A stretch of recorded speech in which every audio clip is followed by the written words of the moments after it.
So, thank you all for joining us this morning. I'm quite thankful that David will be speaking and presenting for us this morning. I'm thankful for Jim Buck for connecting us. I believe they're friends and go back quite a bit. I'm so glad that he'll also be able to speak to the many issues that his work covers with the Committee of 70. As Peter noted at the end of the service today, I think that how timely many of the issues are that his work and his vocation really speaks to with this organization. Just a quick note on a little bit about David's background. I think you've seen some of it, a number of you have in some of our emails, but David is the president and CEO of the Committee of 70, which is an organization that champions for better government and engagement and informed citizens in Philadelphia and in the state of Pennsylvania. They've done a great number of things in the state. I don't want to misrepresent them, so I won't speak to all of them, but prior to David's work with the Committee of 70, beginning about 7 years ago, he was working with the University of Pennsylvania, their Fels Institute of Government, where he was the executive director, again, for also about 7 years at the time. David is a PA native and is originally from Pittsburgh, but is now, I think, taking up home in Philadelphia quite well. And just a note for David's work here and what he might be presenting this morning, why I think it might be so important for us as a community of faith. It's, I mean, many of the issues that Community of 70 will touch on and does touch on, so important to think really what has been seen in the nation in the past year, and such an uptick in government engagement and attentiveness to especially the general election cycle and much of being an informed citizen and voter, and how that is also just so important, not only as citizens, but also for us, particularly as a community of faith. And so I invite you to keep a specific eye and ear to how these issues touch to what it means to be a disciple and a person of faith. And on that note, David, I don't want to take too much more time. I'm so thankful that you're joining us this morning. And so. Terrific. Thank you, Michael, and it is my pleasure. Of course, I suspect everybody who's been in my had this opportunity would note that we'd much rather all be in person, but soon, I hope. And I do know your church. Actually, I was a college student and graduate, and my now wife was a Bryn Mawr college student. So lots of back and forth between the two campuses, and your church is almost equidistant between the two. So I've been by. I don't think I've been in, but it's a lovely church. I was also pleased to see Eric Rabe pop up, who Eric and I go way back. He was actually chair of the Economy League of Greater Philadelphia, and when I was serving in that role as executive director. So it's good to see him. We have a lot to talk about, and I hope we can get it all in 45 minutes or thereabouts, and give you all plenty of time for your questions and comments. I really wanted to just spend a few minutes reflecting on the state of our nation, the state of our politics, but then talk further about opportunities for growth, which I understand is kind of one of your key kind of touchstones of this forum. Growth in citizenship and engagement. And also what I hope is growth in our political efficacy and the way we govern. To get us there, though, I just wanted to kind of do a quick rewind and play on my own background without prolonging it. But it's occurred to me that this concept of growth is one that is really meaningful to me, and as I sort of connected the dots of my career, it seems to be a recurring theme. So let me just indulge me a little bit and give you a little bit of my my journey and background. Michael noted I was born and raised in Pittsburgh. Some of you know, I know Eric knows, I was very fortunate to grow up in a family that was very dedicated to public service. My father was the two-term governor of Pennsylvania and attorney general, and I think set an incredible example for what it means to be a person of faith, by the way, but also a very just a very accomplished public leader of the highest integrity. And my mother, by the way, and my father passed away about 3 weeks ago, which was originally I was going to do this last weekend, but we had a service for him actually out in Pittsburgh.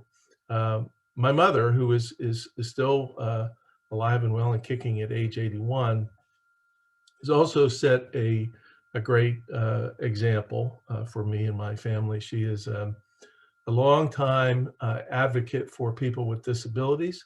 Also a person of great faith, and she has in all kinds of ways made enormous contributions to the lives of people who generations ago were dismissed and shunned aside, and it's been her lifelong passion to bring those folks into the mainstream and to make sure that they all enjoy all of the rights and opportunities as citizens. And my mom and dad's work came together in the passage of the Americans with Disability Act in 1993. No, 1990. 1990. I have to check that one. My father would be ashamed of me that I can't keep the date straight. But because my dad was the point person for President Bush, H.W. Bush, in the passage of that legislation. So all of which is to say, I grew up in an environment that really valued the commitment to public good and to public life. My own path, you know, I teach. I taught at Penn, and I taught at, I'm teaching at Temple right now. And I've said to my students, mine was not a career that was artfully or completely designed from the outset. It had lots of twists and turns, and it was a journey of discovery, probably like a lot of our lives. I started out right out of Harvard, not knowing what else to do. I taught school for a couple of years, which was I taught middle school social studies, which if any of you have children of that age or remember your own years or had any experience teaching those folks, it is a wild ride. You never quite know who you're getting, whether it's Dr. Jekyll or Mr. Hyde on a given day, but it was a formative experience. And then I went to graduate school. I then came to Philadelphia. My wife and I actually lived in Rosemont for a couple years before we moved into the city. We live in Chestnut Hill now. And did some time at the Cigna Corporation in public affairs. And then probably the most influential early role I had was at the Wharton School, running the Small Business Development Center, which was an interesting consulting and training operation that was focused on helping early stage companies and entrepreneurs grow their businesses. So there's growth kind of milestone one. And that actually, I think, is where I met Jim Buck. So it's been a while, given his life's work in that area. And when I was at the Small Business Development Center, I had an opportunity to, and a bunch of things came together, where I founded a really terrific business accelerator called the Enterprise Center out at 46th and Market, which was focused on increasing the number and the trajectory of particularly of minority entrepreneurs, particularly African-American entrepreneurs, and continues to this day. Some of you may have run across the, I say almost legendary CEO, Della Clark, who has been there since I hired her in 1991 and has done just a tremendous job in that really important area.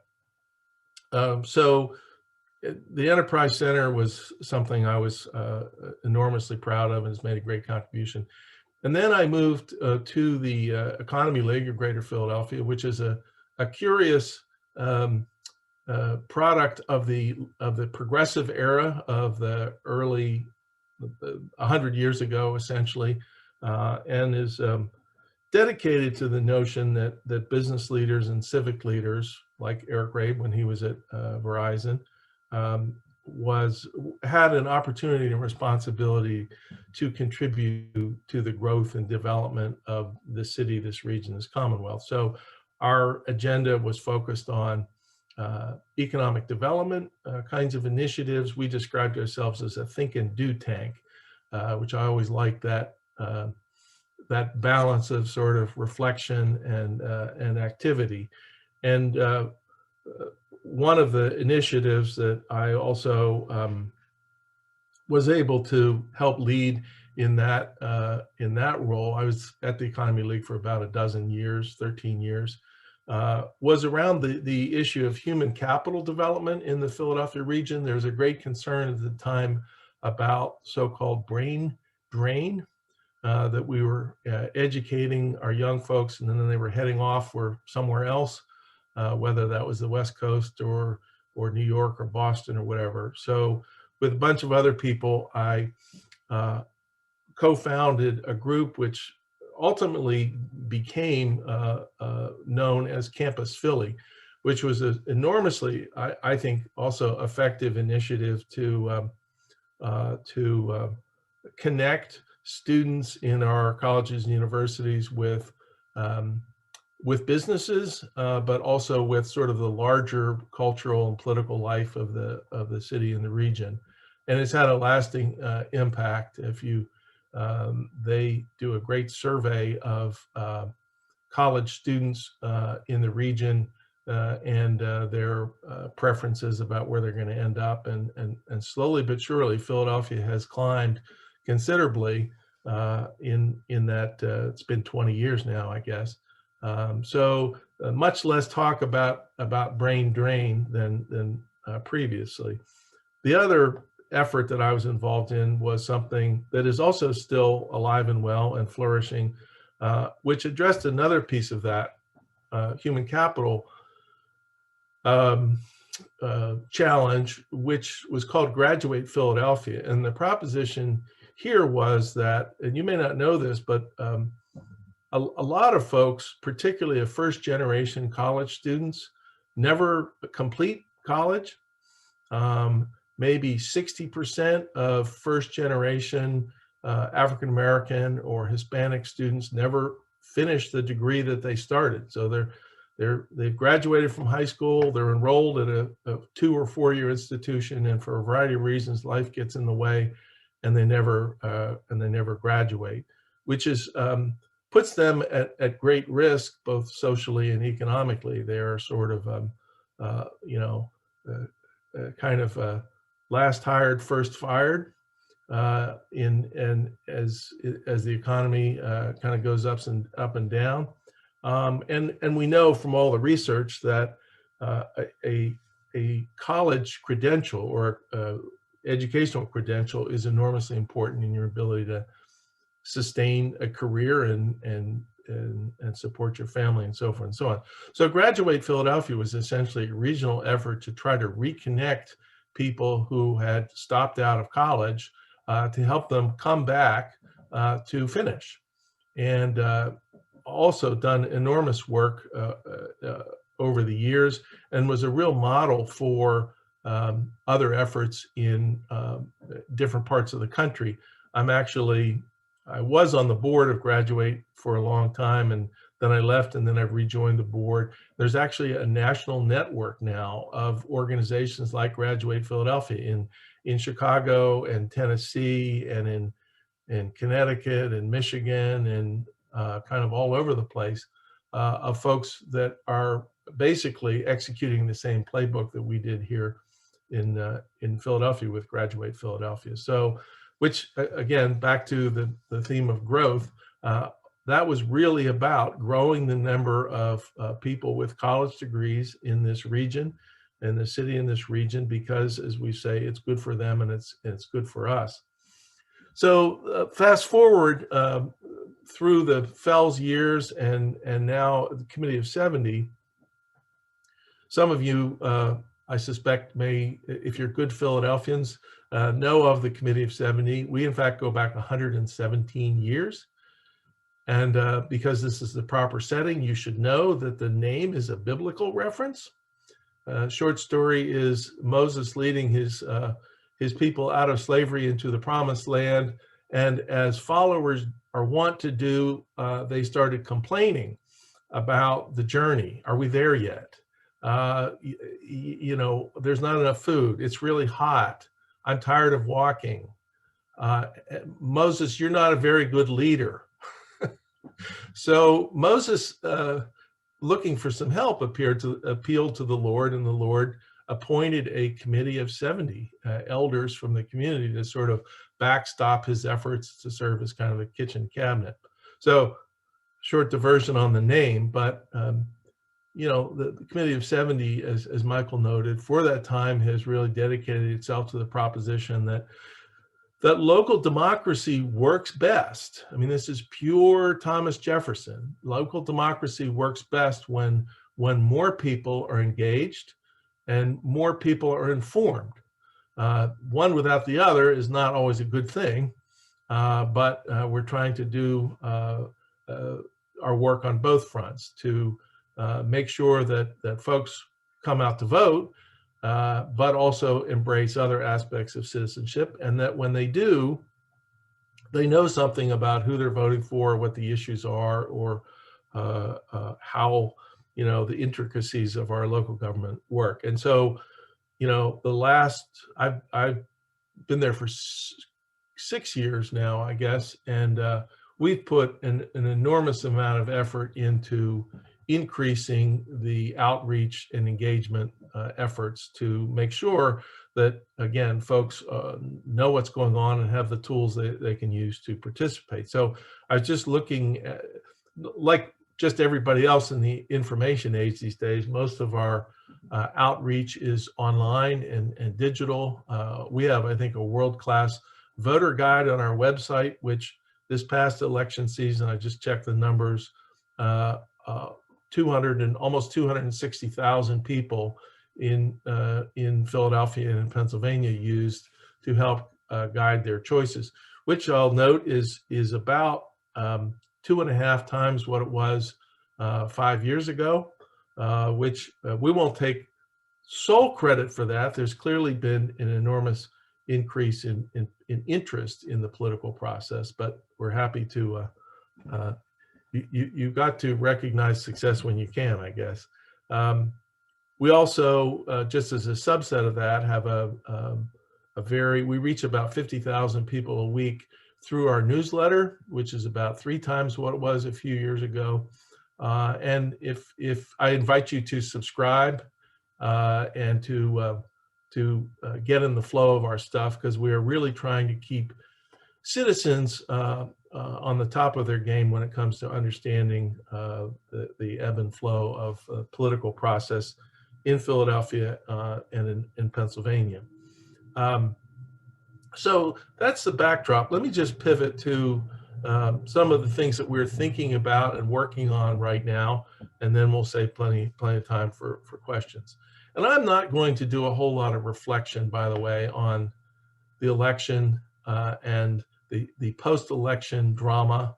I think it's best if we put all of that past us and simply take away a few lessons and get on with the process of healing and of getting down to business and trying our best to govern in very challenging times. So I won't be pawing through all the drama, which has had an enormous impact. I mean, I think the people's, unfortunately, a lot of folks' faith and trust in our electoral process and in government in general has been damaged by everything that we've seen. And I will say only one thing, the culminating in that surreal episode of January 6th, where maybe like some of you, I watched that for about 7 or 8 hours straight, and I felt sick to my stomach.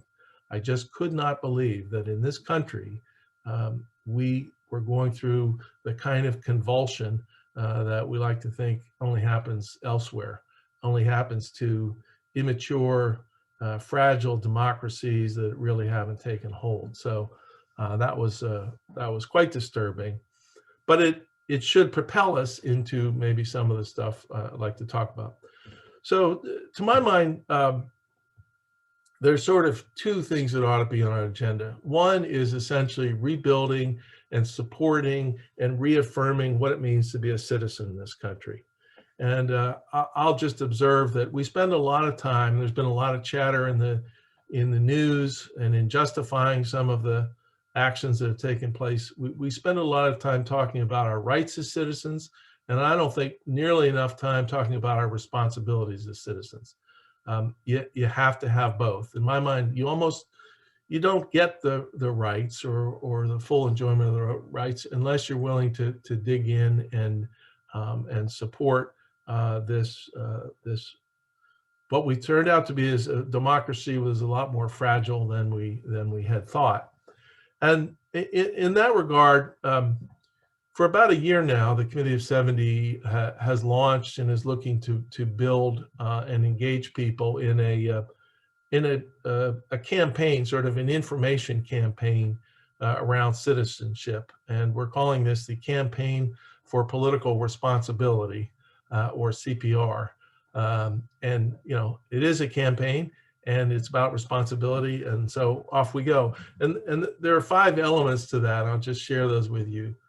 And this is based on research and our own sense of what it means to be an effective and a participatory citizen. First, easy enough these days, but that is sort of the threshold. It's the beginning, but it's maybe necessary, but not sufficient to be an effective citizen. Second thing is, and this is much, much more difficult than it was a generation ago, you have to choose your news wisely.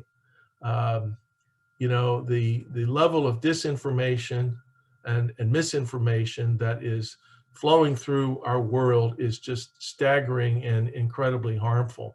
And I think there is a regulatory approach that we have to take a look at, but there's also just a basic discipline of citizenship. I say to people, like, you got to just push back from the table, and you have to limit your diet. Just as if you're trying to maintain a healthy diet, you don't eat Snickers bars nonstop.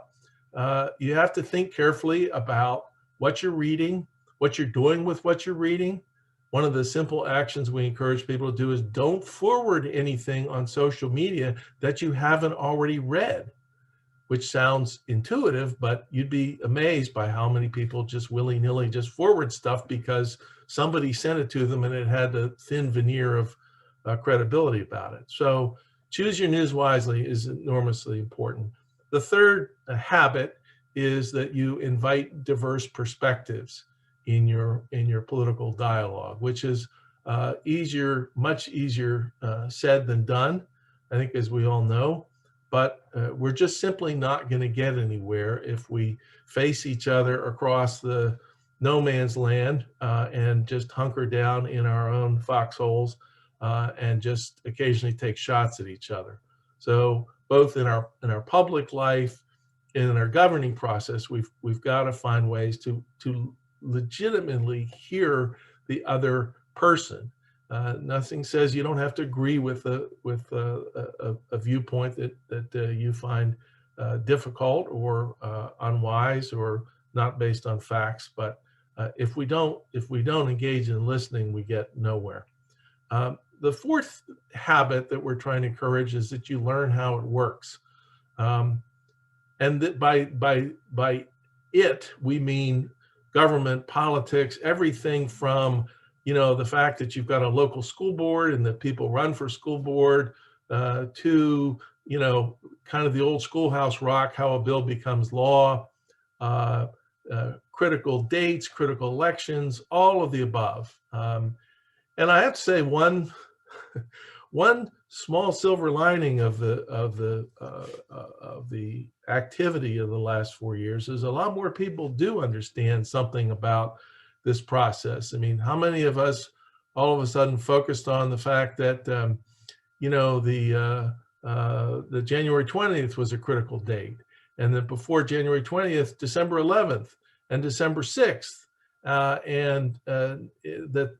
the fun just didn't stop right after November 3rd of the election.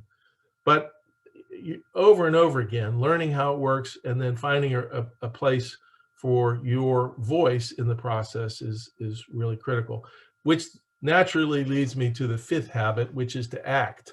And we sort of say that the first four habits don't really count unless you exert your influence as a citizen and act. I remind people, I had a friend who had served an elected office, a number of different roles, and she said to me, anytime you hear an elected official tell you that a number of people have commented on this issue or that issue or encouraged him or her to do this, that, the other thing, that number could actually be quite small. One is a number.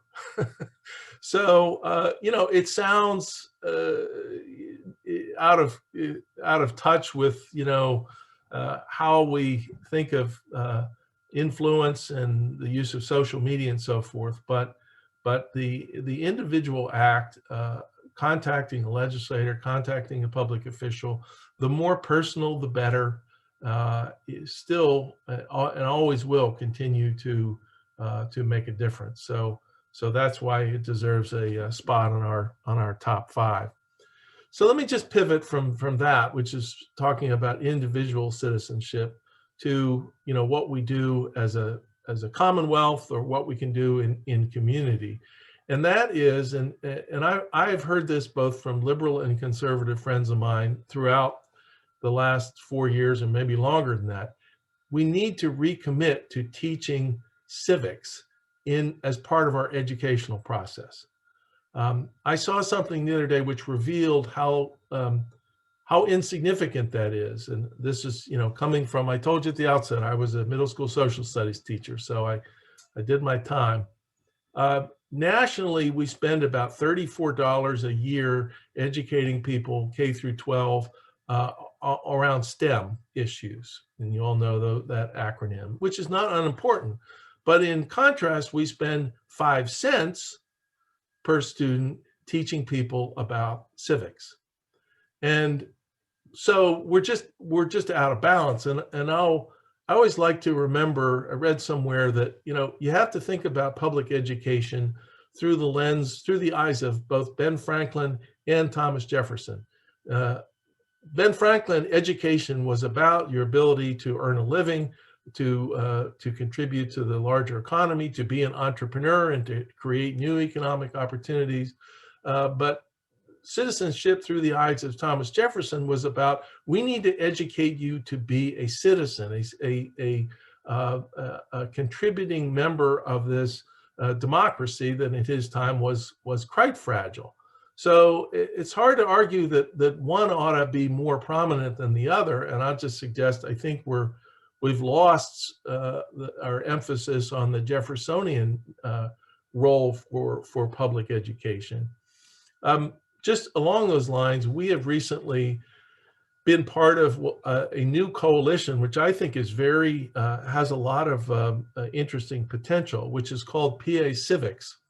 And it is a coalition of folks in Pennsylvania who are engaged in teaching civics.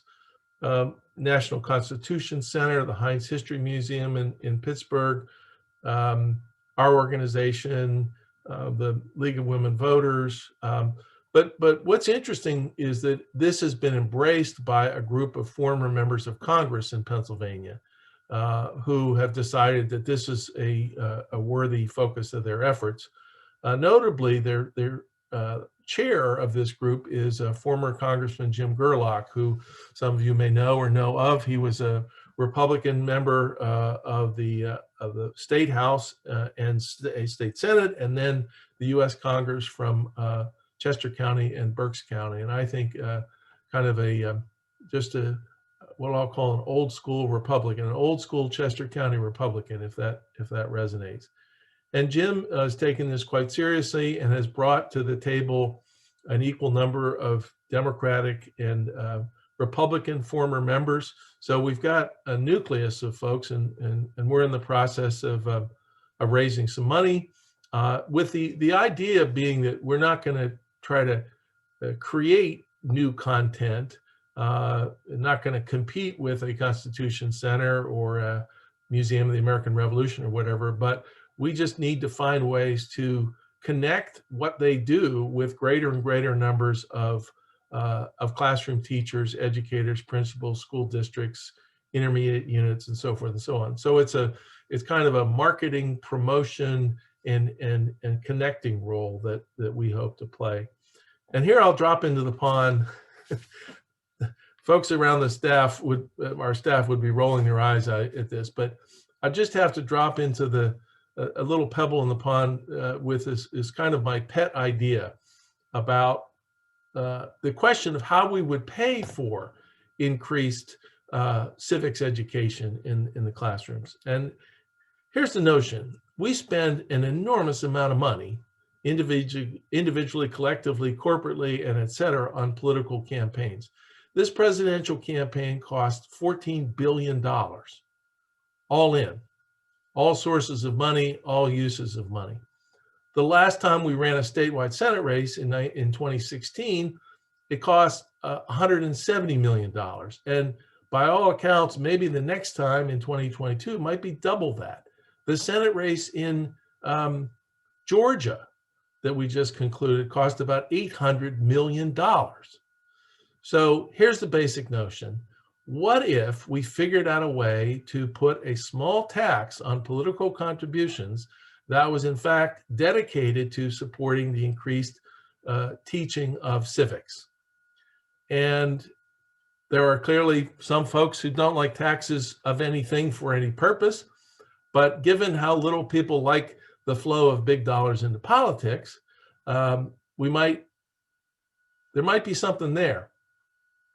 As maybe a tamer or maybe an easier to execute version of that, I was reading about a lot of candidates, when they finally leave the field, when they hang up their spikes and decide they're not going to run for office, they have money in their campaign accounts, sometimes considerable amount of money, millions of dollars, 5-6 million if you're a congressional candidate. And it occurred to me, well, what if we sort of created an expectation that one of the things you did with that leftover money is essentially plow it back into the system in supporting the teaching of civics, and which in my view is what's nice about this basic idea is that if you decided that some amount of those millions, those hundreds of millions of dollars going into the political process is actually damaging the political process, then it feels logical to reinvest some of that in rebuilding. It's almost like replenishing the soil that you've harvested. So I will leave that with you. And years from now, when this has all happened, you can say, I was there at the creation. Parenthetically, if there are any constitutional lawyers or anybody wants to help think through this effort, I'd welcome your interest. So let me come back from that tangent and just say a couple more things about the job that we have to do going ahead. I've gotten to know Congressman Dwight Evans, who represents most of Philadelphia. Actually used to represent, under the old maps, represented part of Montgomery County, including Narberth, which for those of you who followed the gerrymandering contortions was one of the odder maps that came out of that process. So I've gotten to know him over the years, and I was talking to him recently about the state of politics, and he said, you know what, I consider myself part of the governing wing of the Democratic Party. And I thought, well, that's how we ought to think about this. We need to rebuild the governing wings of the party, uh, both parties, all parties, not just the people who are in that business to grow their Twitter following or to give them a platform to talk about stuff that will never happen, but the wing of the party in a good old-fashioned sense, who are folks dedicated to governing, to getting things done, to executing the difficult dances of compromise and consensus building, which is the only way that we have known over the years to do big things. You know, a lot of attention given to Joe Biden's executive orders that are flowing out, and before him, Donald Trump's executive orders, and before him, Barack Obama's executive orders. And that's not governing in the way that I think the folks that framed our Constitution had in mind. So anything that we can do, and I'll suggest a few, that can get us back to a growing concentration of men and women dedicated to governing, who actually are serving in Harrisburg or City Council or Washington, the better. Here's two critical things that are on our table and on our plate. One is redistricting reform. I mentioned gerrymandering earlier, and this is I think, a pernicious evil that has been practiced in this country for too long. Essentially, that we let the folks who benefit from the drawing of maps actually draw the maps themselves, and more. Every two-bit wise guy out there, now including me, will say that's essentially allowing politicians to pick their voters and not the other way around, which is obviously what was intended. So if you followed any of this, there has been a lot of activity. There's been several different initiatives to create an independent commission outside of the grasp of the current elected officials. I actually chaired, Governor Wolf appointed me to chair a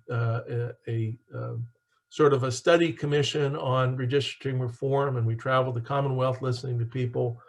For a variety of reasons, all of that work has come to naught, mostly because it's really, really difficult to convince a set of people who have been elected by one set of rules to change those rules. It feels threatening and against their natural interests. But given that we don't have an initiative process like in Pennsylvania, like they do in California or other Western states, what we're stuck with. So here we are, if you followed this, in 2021, we will be drawing new congressional maps, new state legislative maps, new local boundaries in Philadelphia for city council, enormously consequential choices. And we're going to have to do it, it appears, through the same process that we've done this for decades and decades. Our response to that, and we've been building this over the last 3 or 4 years, is to bring more citizens involved into that process. So we created something called Draw the Lines PA, which says, what if we gave every citizen the analytical and the mapping tools and the data to draw their own maps? And because people like competitions, we structured those into twice yearly competitions. And lo and behold, we now have 10,000 people across the Commonwealth who know what it takes to draw congressional and state maps. So, and a lot of them are young people.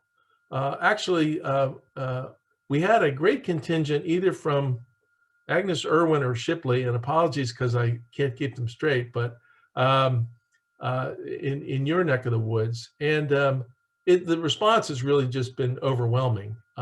So again, 10,000 people across the Commonwealth equipped with the tools to make their voices heard and to participate in that conversation. And our job in organizing this is to make sure that those voices are heard and engaged, and that each and every one of those people has a chance to show up and speak to his or her elected representatives and say, I know how to draw maps when you approach it from not political self-interest, but simply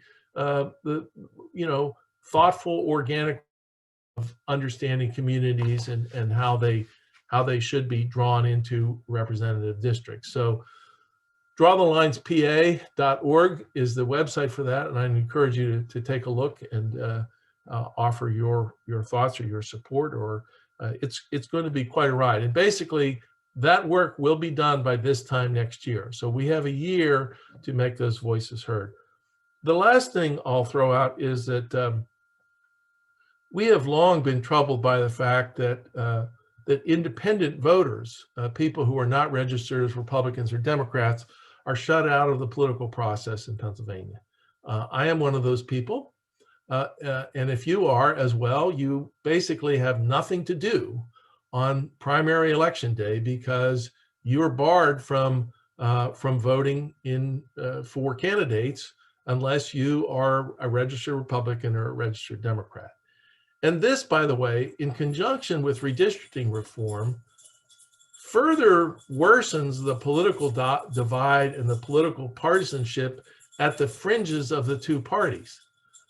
You have fewer people than should be involved electing candidates in primary elections, and because of redistricting, in a lot of ways, primary elections are really the only elections. When you get to the in Philadelphia, you know, these days the general elections is sort of meaningless. All of the action is in the primary, and you could find parts of the state they're true for Republicans as well. So one solution, which seems like a common sense solution that we've been advocating for, is to allow independent voters to vote in primary elections, as they do in 41 of the 50 states. Pennsylvania is one of 9 states that bars independent voters from participating in those elections. And by the way, in Pennsylvania now, it's about 14% of all registered voters are registered independents. There are more registered independents in Philadelphia than there are registered Republicans, which tells you something else. But the other troubling thing is over half of newly minted 18-year-old voters are choosing not to register in the Republican or Democratic parties. So what is it we're supposed to tell those folks when they show up on primary election day, having done their duty as citizenships to register to vote, and then tell them, well, you don't really have a role today. You're going to have to wait for the less meaningful election in the fall. So this is something that we have championed and will continue to. We built a statewide coalition called Open Primaries PA by some other like-minded organizations and folks. And we're going to continue. We face the same challenge we do in redistricting reform, which is, you know, you get elected by a set of rules and you're not that interested in changing the set of rules, but, you know, we'll continue to press on and to do what we can to open the process up, again, with the intent of attracting, of making our governing mechanisms in the legislature and locally more responsible and more responsive. So looks like we have maybe 15 minutes, Michael, if I have that right. And I would be happy to entertain any and all questions that you have, or comments, or additions or subtractions. It's been a pleasure to talk with you folks, and I look forward to hearing your thoughts.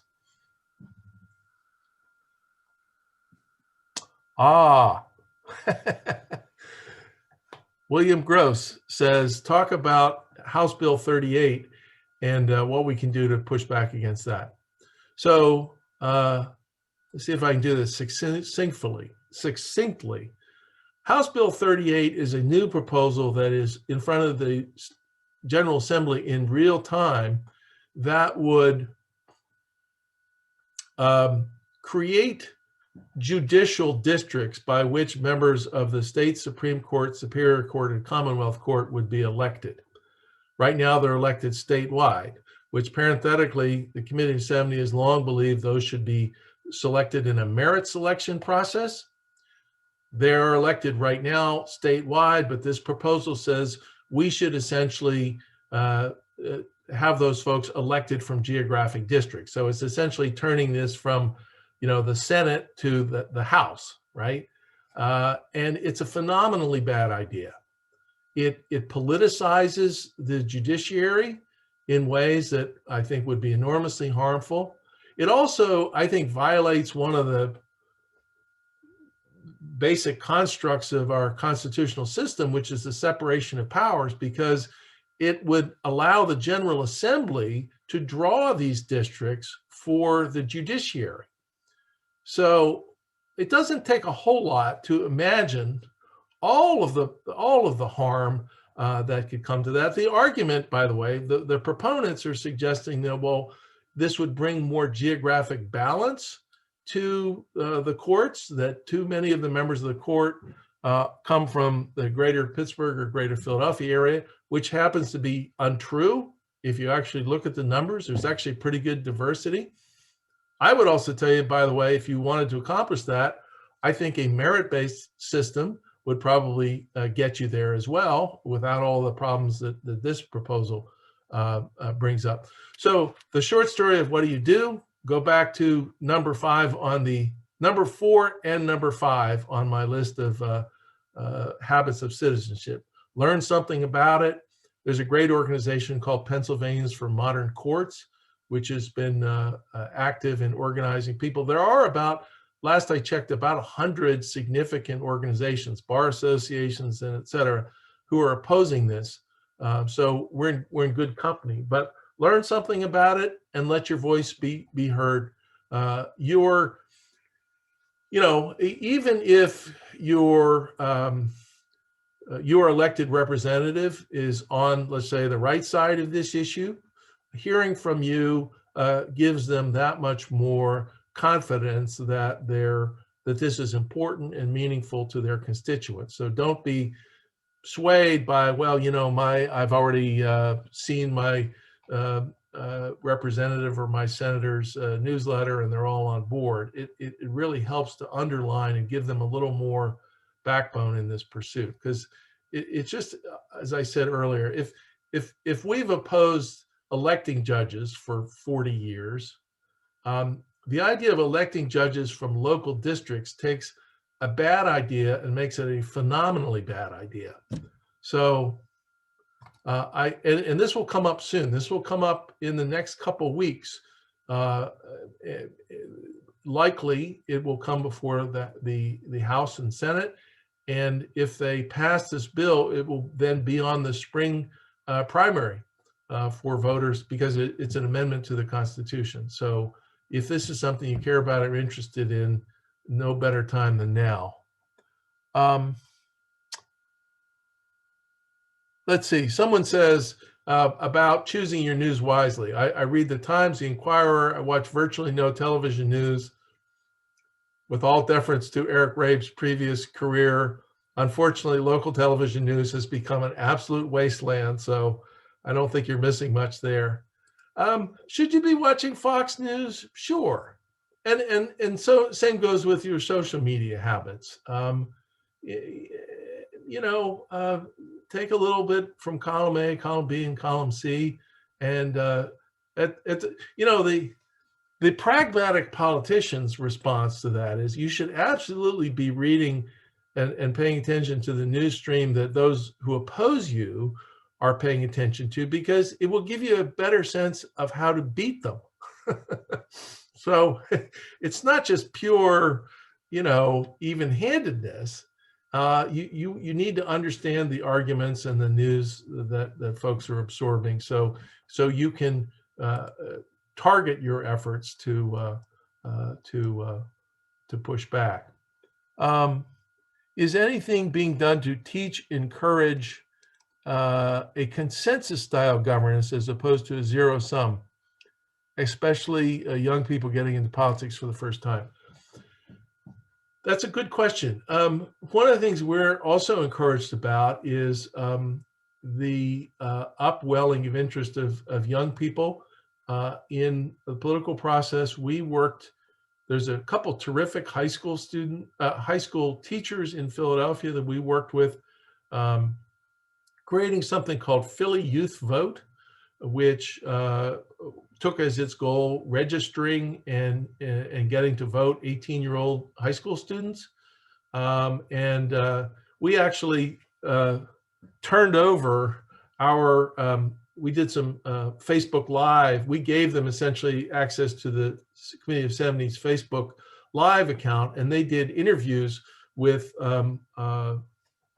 candidates for office, including Josh Shapiro and I think some of the treasurer candidates and a bunch of local folks and so forth. So, and their intent is to turn Philly youth vote into PA youth vote, so to make this a statewide thing. You know, you ask a good question about the consensus, how we teach sort of consensus-driven governance styles. I would note that as given that there is no place that has the history and the richness of Quaker educational institutions than Philadelphia, we should absolutely be owning this. You know, as I said, I went to Haverford College. Our kids went to Germantown Friends. I mean, there's no other place on the planet that has that. And if so, this should be our game to win and propose. I'll just note, without diving into it too deep, some of you may have come across, there's an interesting new way of voting that is taking shape and taking root across the country that's called ranked choice voting. If any of you, if you have, and ranked choice voting is basically the proposition that in order to win a race, you have to have at least 50% of all votes cast.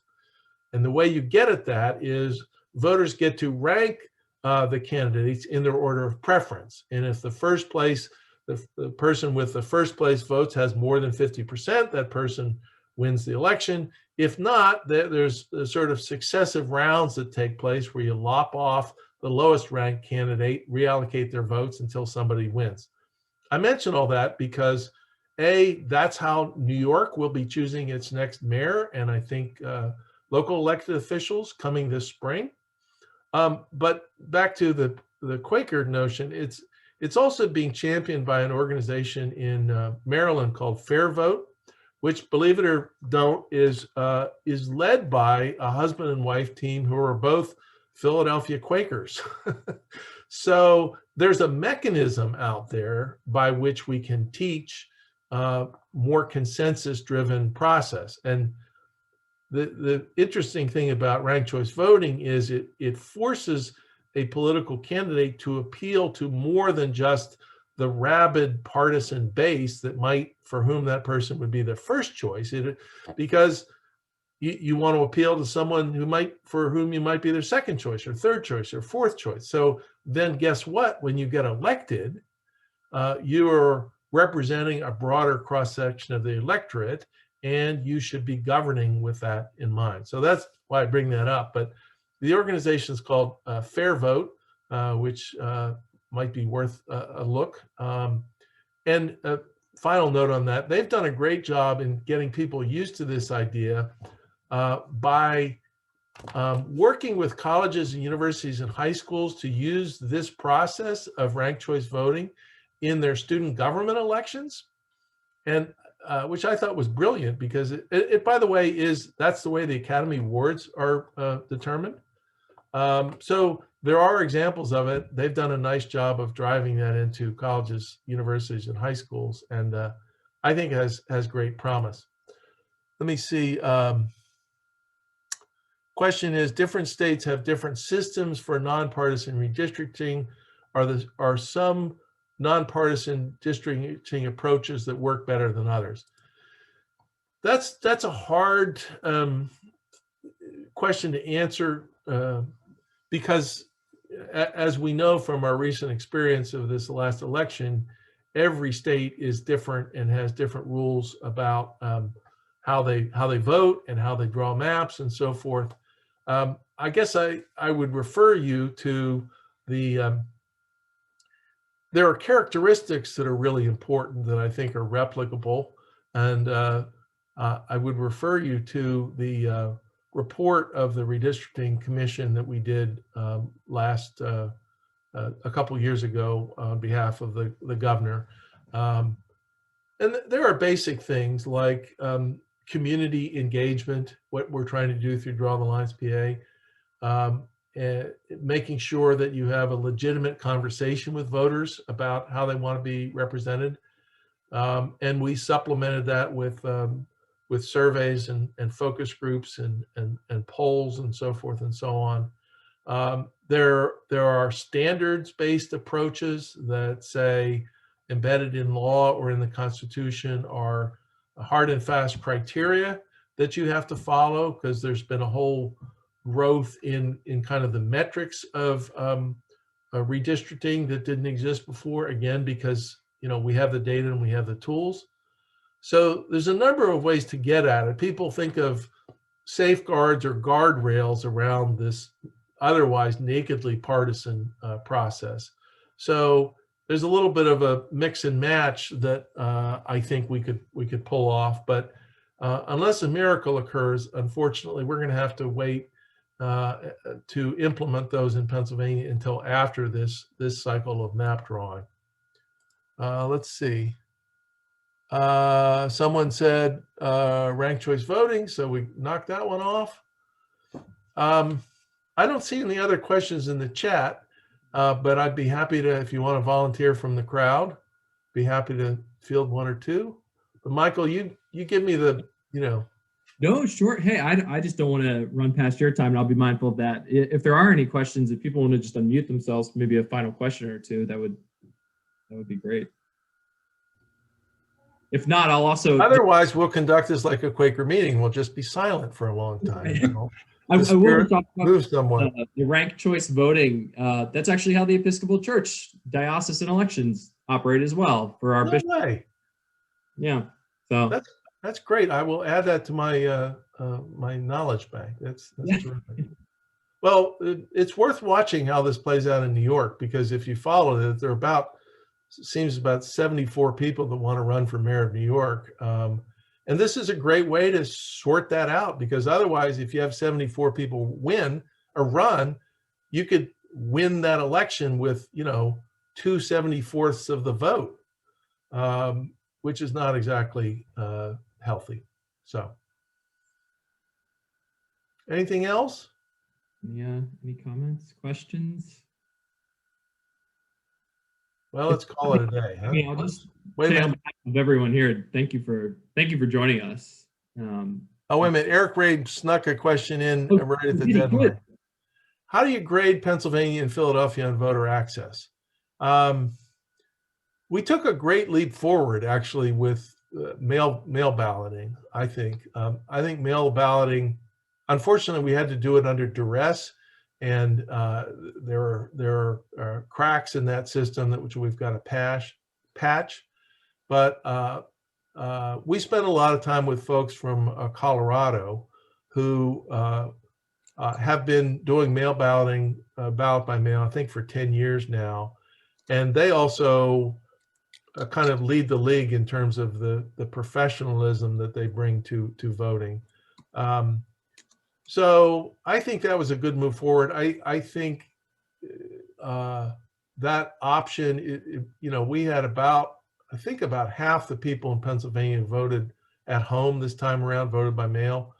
I'm not sure that will continue, but it might be a third, because people like it. And the other thing I like about voting by mail is it allows for a more thoughtful process. Rather than standing in a long line, getting in the booth, feeling the anxiety from the other 49 people in line in back of you, and having to make decisions about who you're going to vote for judge or for township supervisor, you can sit down at your kitchen table, pull up the internet, find out about these people, and do so in a much more thoughtful way. So,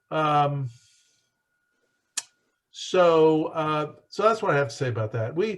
Our election code dates back to 1937, which I say to people tongue in cheek, it's a good thing that the world hasn't changed much since 1937. So, but we have a lot of work to do. I think if we could ever get to automatic registration, so that when you essentially turn 18, you are registered, would be a big step forward.